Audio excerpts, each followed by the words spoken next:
Hello दोस्तों, स्वागत है आपका हमारे इस नई वीडियो में। और आप देख रहे हैं आपका अपने YouTube channel banking jobs guide, जिसमें है ऑल अबाउट बैंकिंग जॉब्स। तो आज की वीडियो में अपन बात करेंगे स्टेट बैंक ऑफ इंडिया की ओर से निकाली गई जूनियर एसोसिएट यानी क्लर्क रिक्रूटमेंट के एग्जाम पैटर्न के बारे में। जी हाँ दोस्तों, जैसा कि आप सभी को पता होगा कि स्टेट बैंक ऑफ इंडिया की एक बड़ी भर्ती निकाली गई क्लर्क कैडर के अंदर में टोटल 13,735 पदों के लिए यहाँ पे junior associate customer support and sales के पदों का नोटिफिकेशन है जारी कर दिया गया है, जिसका एप्लीकेशन फॉर्म है वो इसकी ऑफिशियल वेबसाइट के माध्यम से भरना शुरू हो चुका है। जो भी कैंडिडेट सारा एलिजिबिलिटी क्राइटेरिया कंप्लीट करते हैं वो 7 जनवरी 2025 तक अपना एप्लीकेशन फॉर्म सबमिट कर सकते हैं। इसमें जिन कैंडिडेट के पास में ग्रेजुएशन पास आउट की क्वालिफिकेशन वो कैंडिडेट इसमें अपना एप्लीकेशन फॉर्म वो सबमिट कर पाएंगे। इसके रिगार्डिंग मैंने जैसे इसका डिटेल नोटिफिकेशन आउट हुआ तो एक सेपरेट वीडियो आप लोगों के लिए बना दिया था, वो मेरे चैनल पे अवेलेबल है, आप जाके वहां पे चेकआउट कर सकते हैं। अब मेन चीज ये है कि जो कैंडिडेट इसका एप्लीकेशन फॉर्म सबमिट कर रहे हैं, जो सबमिट करने वाले हैं, जो कैंडिडेट बैंकिंग सेक्टर में नौकरी पाने की इच्छुक है, तो उन कैंडिडेट के लिए एग्जाम पैटर्न क्या रहने वाला है। तो कैंडिडेट के लिए कोई भी एग्जाम है उसकी यदि कैंडिडेट तैयारी करता है तो उसका एग्जाम पैटर्न है कैंडिडेट के दिमाग में होना जरूरी है, ताकि उसी के अकॉर्डिंग वो तैयारी कर सके। जब तक आपके एग्जाम पैटर्न आपके माइंड में क्लियर नहीं होगा तब तक आप उस चीज की प्रॉपर तैयारी नहीं कर पाओगे। इसलिए आज की वीडियो में मैं उन सभी कैंडिडेट्स के लिए वीडियो बना रहा हूँ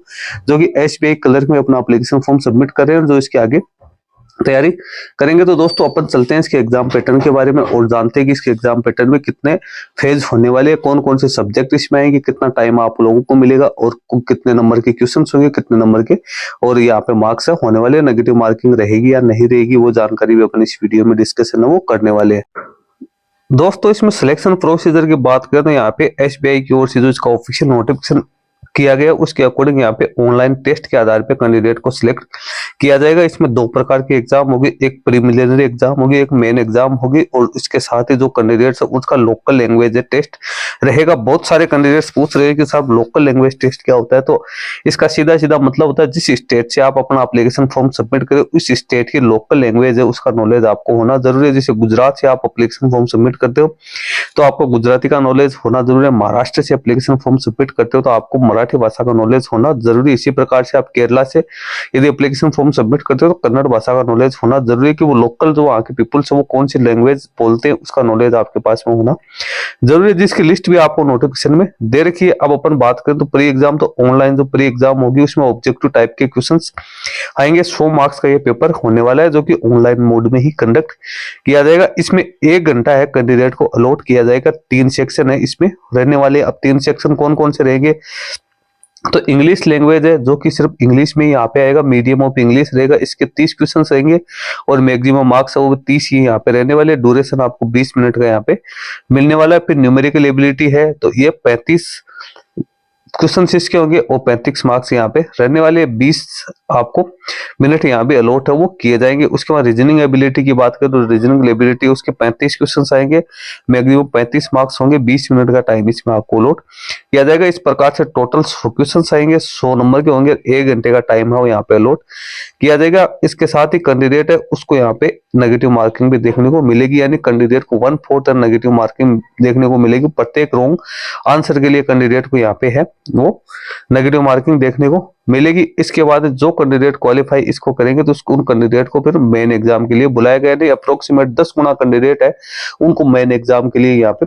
बुलाया जाएगा, जो कि प्री एग्जाम क्वालिफाई करेंगे। मेन एग्जाम है वो भी ऑनलाइन मोड में ही यहाँ पे कंडक्ट की जाएगी। अब इसमें क्या क्या सब्जेक्ट रहेंगे, तो इसमें टोटल 4 सब्जेक्ट रहने वाले। जनरल एंड फाइनेंशियल अवेयरनेस की 50 क्वेश्चन है, 50 नंबर के रहेंगे। मैक्सिमम 35 मिनट का टाइम आपको अलॉट किया जाएगा। जनरल इंग्लिश है उसकी है 40 क्वेश्चन होंगे, 40 नंबर के होंगे। मैक्सिमम 35 मार्क 35 मिनट यहाँ भी आपको लोगों को अलॉट किए जाएंगे। क्वांटिटी एप्टीट्यूड के 50 क्वेश्चन है, 50 नंबर के रहेंगे, 45 मिनट यहाँ अलॉट किए जाएंगे। रीजनिंग एबिलिटी और कंप्यूटर एप्टीट्यूड के 50 क्वेश्चन 60 नंबर के 45 मिनट यहाँ पे अलॉट किए जाएंगे। इस प्रकार से टोटल 190 क्वेश्चन होंगे, 200 मार्क्स होंगे। 2 घंटे 40 मिनट का आपको यहाँ पे टाइम दिया जाए। इस टेस्ट उसका सेपरेट टाइमिंग है वो आप लोगों को देखने को मिलेगा। आपको ये पेपर इसी टाइम में करना है। यदि आप इस टाइम में पेपर नहीं कर पाते हो तो आपका टाइम है वो यहाँ पे और हो जाएगा। ये नहीं कि आपको टोटल 2 घंटे 40 मिनट में आप चाहो वो सब्जेक्ट कर सकते हो। इसमें जो टाइम अलॉट किया हुआ है उसके हिसाब से करना है। इसके साथ ही यहाँ पे भी है कैंडिडेट्स के लिए नेगेटिव मार्किंग है वो रखी गई है। 1/4 नेगेटिव मार्किंग यहाँ पे कैंडिडेट के लिए रहने वाले कैंडिडेट्स है उन्हें मिनिमम जो पासिंग मार्क्स वो प्राप्त करने जरूरी है। और जो SC ST OBC physical disable person ex service man के कैंडिडेट उनको 5% की यहाँ पे रिलैक्सेशन भी दी जाएगी। मिनिमम जो पासिंग मार्क्स है वो बैंक के द्वारा डिसाइड है वो किए जाएंगे, अभी ये डिसाइड नहीं की गई। इसके बाद में जो कैंडिडेट पास आउट होंगे उन कैंडिडेट्स को यहाँ पे है वो लोकल लैंग्वेज का टेस्ट है उसके लिए बुलाया जाएगा। लोकल लैंग्वेज आप यहाँ पे चेक कर सकते हो कौन कौन सी स्टेट की क्या क्या लोकल लैंग्वेज है वो यहाँ पे रहने वाली है। मैं आप लोगों को यहाँ पे बता देता हूँ। तो अब जिस स्टेट से कैंडिडेट एप्लीकेशन फॉर्म सबमिट करेगा तो उस स्टेट की यहाँ पे जो मीडियम ऑफ एग्जाम है वो भी आप चेक कर सकते हो किस किस एग्जाम में यहाँ पे पेपर आने वाला है। अंडमान निकोबार से आप संबंधित एप्लीकेशन फॉर्म करोगे तो इंग्लिश और हिंदी में पेपर आएगा। आंध्र प्रदेश में इंग्लिश हिंदी तेलुगु उर्दू आएगी। अरुणाचल प्रदेश में इंग्लिश और हिंदी में पेपर आएगा। आसाम में इंग्लिश हिंदी आसामी बंगाली में पेपर आएगा।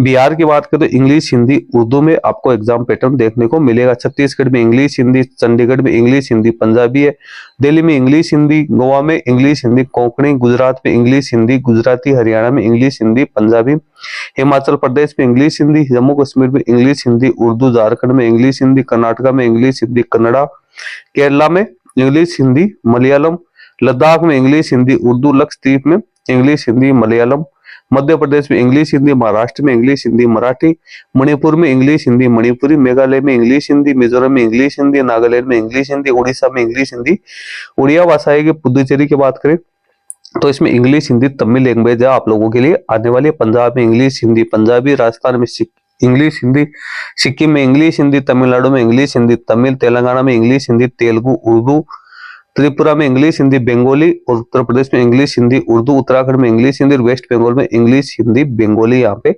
लैंग्वेज है वो कैंडिडेट के पास में आनी जरूरी है। तो ये कैंडिडेट ध्यान रखे। इसके साथ ही जो लोकल लैंग्वेज का टेस्ट है तो जो कैंडिडेट यहाँ पे मेन एग्जाम क्वालिफाई के उन कैंडिडेट को 10th और 12th स्टैंडर्ड की मार्कशीट या सर्टिफिकेट पेश करना जरूरी होगा जिसमें आपके जो लोकल लैंग्वेज में एक सब्जेक्ट के रूप में होनी जरूरी है। तो ये चीज कैंडिडेट ध्यान रखें। लोकल लैंग्वेज का नॉलेज जिस कैंडिडेट को नहीं होगा, जो प्री पेशेंट नहीं पाया जाएगा लोकल लैंग्वेज, उस कैंडिडेट को यहाँ पे है वो डिस्क्वालीफाई कर दिया जाएगा। तो यहाँ पे ये चीज मैंने आपको बता दिया। प्रोविजनल जो सिलेक्शन यहाँ पे रहने वाला तो प्री एग्जाम में कैंडिडेट है वो पास आउट करेंगे उसके मार्क्स है वो यहाँ पे फाइनल जो मेरिट लिस्ट है उसमें ऐड नहीं किए जाएंगे। जो मेन एग्जाम में कैंडिडेट यानी फेज सेकंड में जो मार्क्स प्राप्त किएंगे उसी के आधार पे कैंडिडेट की मेरिट लिस्ट है वो तैयार की जाएगी। फाइनल मेरिट लिस्ट है जो फेज सेकंड ऑनलाइन एग्जाम होगी तो मेन एग्जाम होगी उसके आधार पे तैयार की जाएगी। उसके बाद कैंडिडेट का डॉक्यूमेंट वेरिफिकेशन किया जाएगा। डॉक्यूमेंट वेरिफिकेशन करने के बाद में कैंडिडेट को यहाँ पे जो प्रोविजनली अलॉटमेंट है वो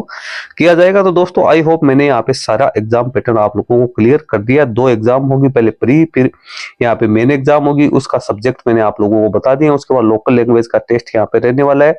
उसके लिए आपको 10th और 12th की जो मार्कशीट वो पेश करनी होगी कि आपका लोकल लैंग्वेज एक सब्जेक्ट के रूप में रही है या नहीं रही है। उसके बाद में यहाँ पे कैंडिडेट का जो फाइनल मेरिट लिस्ट जारी की जाएगी। मेन एग्जाम के आधार पे डॉक्यूमेंट वेरिफिकेशन करने के बाद कैंडिडेट को यहाँ पे प्रोविजन अलॉटमेंट किया जाएगा। तो आई होप सभी लोगों के क्लियर हो गया होगा। अब आपको इसी के अकॉर्डिंग तैयारी करनी है। जो टाइम लिमिट आपको दे रखा है पेपर के हिसाब से आपको तैयारी उसी हिसाब से करनी होगी। दोस्तों थोड़ी देर में एक वीडियो आप लोगों के लिए और बना दूंगा कि इसका एग्जाम का सिलेबस क्या रहने वाला है। तो सिलेबस के लिए मैं सेपरेट वीडियो बनाऊंगा क्योंकि एक वीडियो काफी लंबा यहाँ पे हो जाएगा। वीडियो अच्छा लगे तो लाइक शेयर करना, आपको वीडियो कमेंट करके बताना। धन्यवाद।